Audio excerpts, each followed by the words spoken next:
अमीर customers, credit demand और wealth creation. India में ये सब होने के बाद भी फॉरेन बैंक्स अपने इंडियन आर्म्स को सेल क्यों कर रहे हैं? सेकेंडली, इंडिया को अगले हफ्ते मिलेगी देश में बनी पहली हाइड्रोजन रन ट्रेन। क्या ये फ्यूचर में डीजल और इलेक्ट्रिक ट्रेन्स का ऑल्टरनेटिव बन सकती है?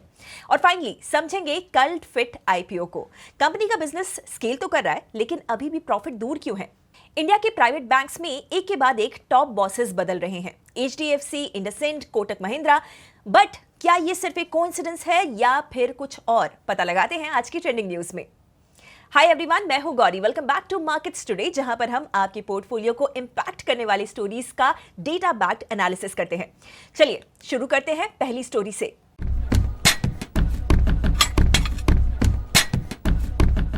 पहली स्टोरी में दुनिया के कुछ सबसे बड़े फॉरेन बैंक्स इंडिया के रिटेल बैंकिंग बिजनेस को धीरे धीरे छोड़ रहे हैं। इसका लेटेस्ट एग्जांपल है डॉयशे बैंक, जिसने अपना India retail banking, affluent private banking और wealth management business Kotak Mahindra bank को बेचने का डिसीजन लिया है। इसके पहले सिटी ने भी अपना India consumer business axis bank को बेच दिया था। स्टैंडर्ड चार्टर्ड ने भी अपना पर्सनल लोन पोर्टफोलियो कोटक को ट्रांसफर किया था। इंटरेस्टिंगली, ये सब उस टाइम पे हो रहा है जब इंडिया में अफ्लुएंट कस्टमर्स बढ़ रहे हैं, वेल्थ क्रिएट हो रही है, क्रेडिट डिमांड भी ग्रो कर रही है और इन्वेस्टमेंट अपॉर्चुनिटीज भी कंटिन्यूअसली एक्सपैंड हो रही हैं।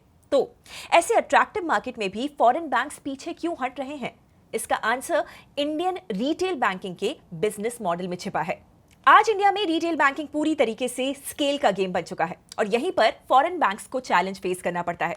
Think about it, HDFC bank के पास हजारों ब्रांचेस हैं, आईसीआईसीआई बैंक के पास भी मैसिव नेटवर्क है और एसबीआई तो पूरे देश में प्रेजेंट है। इसके कंपैरिजन में मार्च 2025 तक इंडिया में सारे फॉरेन बैंक्स मिलाकर सिर्फ 755 ब्रांचेस ऑपरेट कर रहे थे। और ये डिफरेंस सिर्फ नंबर्स का नहीं, इकोनॉमिक्स का भी है। एक लार्ज डोमेस्टिक बैंक किसी कस्टमर को सैलरी अकाउंट के थ्रू अक्वायर करता है, फिर उसी कस्टमर को home loan, credit card, insurance, mutual funds, wealth management और बिजनेस बैंकिंग तक क्रॉस सेल कर लेता है। फॉरेन बैंक के पास एक तो जनरली लिमिटेड ब्रांचेस होती है और दूसरी बात लिमिटेड रीच भी होती है।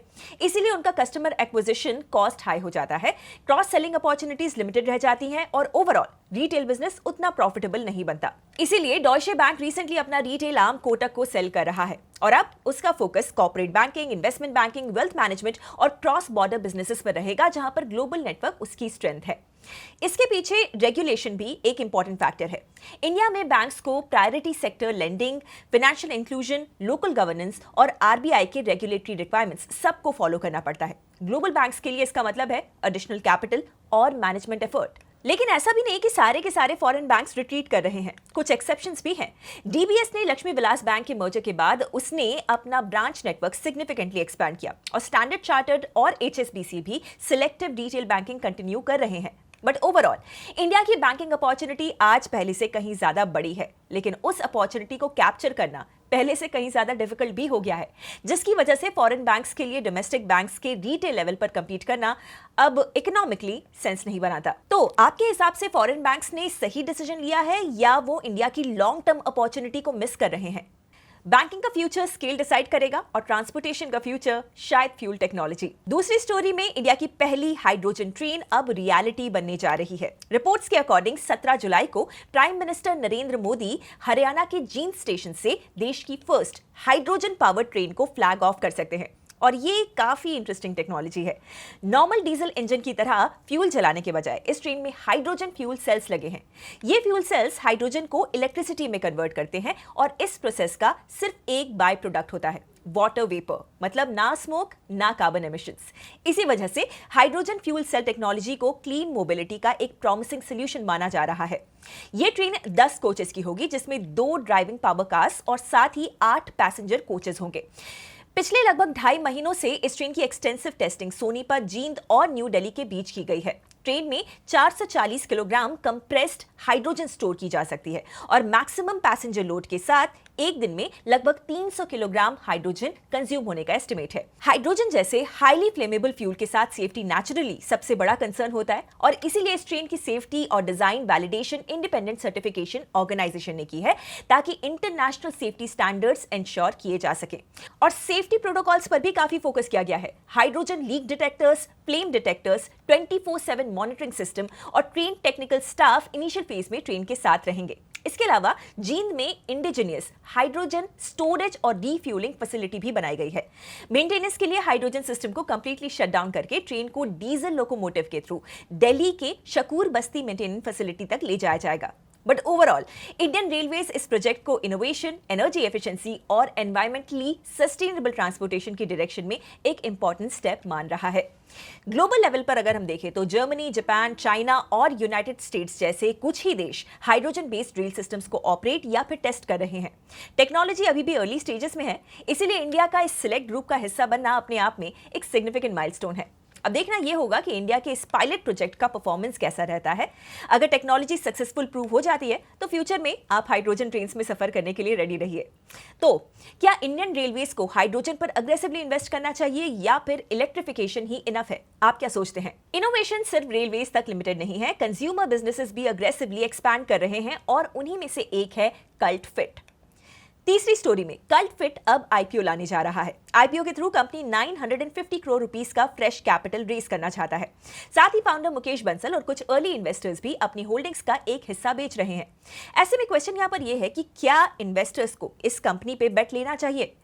2016 में इनकॉर्पोरेट हुई इस कंपनी के पास आज 77 सिटीज में 708 फिटनेस सेंटर्स हैं और लगभग 10 लाख पेइंग मेंबर्स हैं। इसके साथ साथ कंपनी ने जिम इक्विपमेंट और फिटनेस प्रोडक्ट्स का भी एक बड़ा रिटेल बिजनेस बिल्ड कर लिया है।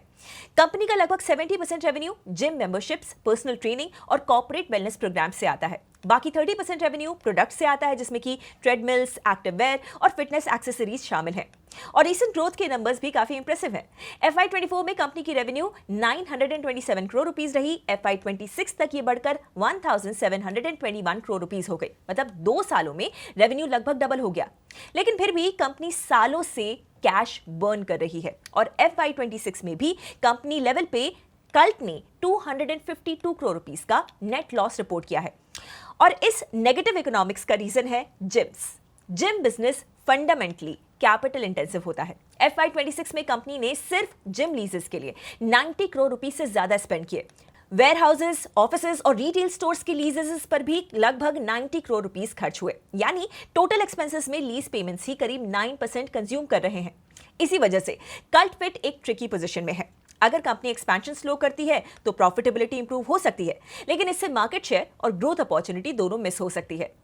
ऑर्गेनाइज्ड फिटनेस मार्केट इंडिया में अभी भी रिलेटिवली अंडर पेनिट्रेटेड है और कंपटीशन कंटिन्यूअसली बढ़ रहा है। इसीलिए कंपनी का फोकस अभी ग्रोथ पर है। आईपीओ से जो पैसा आएगा उसका भी सबसे बड़ा हिस्सा नए फिटनेस सेंटर्स खोलने में और एग्जिस्टिंग जिम्स के लीज ऑब्लिगेशंस के लिए जाएगा। लेकिन यहां पर एक चैलेंज ये है कि इस एक्सपेंशन प्लान का एक बड़ा हिस्सा फ्यूचर एग्जीक्यूशन पर डिपेंड करता है। आज भी कंपनी के फिटनेस सर्विसेज रेवेन्यू का 90% से ज्यादा हिस्सा सिर्फ दिल्ली एनसीआर, मुंबई, बेंगलुरु और हैदराबाद से आता है। टियर 2 और टियर 3 सिटीज में एक्सपेंशन मेट्रो मार्केट से काफी डिफरेंट हो सकता है। मैनेजमेंट का plan asset light franchise model पर फोकस करना है। साथ ही कॉर्पोरेट मेंबरशिप्स और कल्ट स्पोर्ट रिटेल बिजनेस को भी अग्रेसिवली एक्सपैंड करना है। लेकिन इन सब स्ट्रैटेजीज का सक्सेस अल्टीमेटली एग्जीक्यूशन पर ही डिपेंड करेगा और इसी वजह से कल्ट फिट आईपीओ एक्चुअली एक लार्जर बेट है। बेट इस बात पर है कि क्या इंडिया का ऑर्गेनाइज्ड फिटनेस मार्केट फ्यूचर में एक हाईली प्रॉफिटेबल कंज्यूमर प्लेटफॉर्म बन सकता है या फिर ये बिजनेस हमेशा फिजिकल जिम्स के हेवी इकोनॉमिक्स के नीचे प्रेशर में रहेगा। जब कल्ट फिट का आईपीओ आता है तो क्या आप सब्सक्राइब करेंगे? बताइए कमेंट्स में। अब ट्रेंडिंग न्यूज। पिछले कुछ महीनों में इंडिया के प्राइवेट बैंकिंग सेक्टर में सीनियर लीडरशिप चेंजेस का ट्रेंड काफी तेज हो गया है। HDFC bank, IndusInd bank, Kotak Mahindra bank और कुछ दूसरे लेंडर्स नए CEOs या फिर टॉप मैनेजमेंट ट्रांजिशन से गुजर रहे हैं। ये चेंजेस रिटायरमेंट, RBI के सक्सेशन नॉर्म्स और गवर्नेंस रिक्वायरमेंट्स के मिक्स की वजह से हो रहे हैं। इन्वेस्टर्स के लिए ये इसलिए इंपॉर्टेंट है क्योंकि बैंकिंग में लीडरशिप कंटिन्यूटी का direct impact strategy, loan growth, risk management और इन्वेस्टर कॉन्फिडेंस पर पड़ता है। एक स्ट्रॉन्ग CEO बैंक की ग्रोथ को एक्सेलरेट कर सकता है, जबकि लीडरशिप अनसर्टेनिटी शॉर्ट टर्म में स्टॉक सेंटिमेंट को इंपैक्ट कर सकती है। लेकिन इसका मतलब ये नहीं है कि पूरा सेक्टर क्राइसिस में है। If you want to know more about this story then comment में लिखिए बैंक। तो बताइए आपको आज की कौन सी स्टोरी सबसे ज्यादा अच्छी लगी? Let me know in the comments और ऐसे ही वीडियोस रोज देखने के लिए subscribe this channel. I will see you in the next video. Investment in securities market are subject to market risks. Read all the related documents carefully before investing.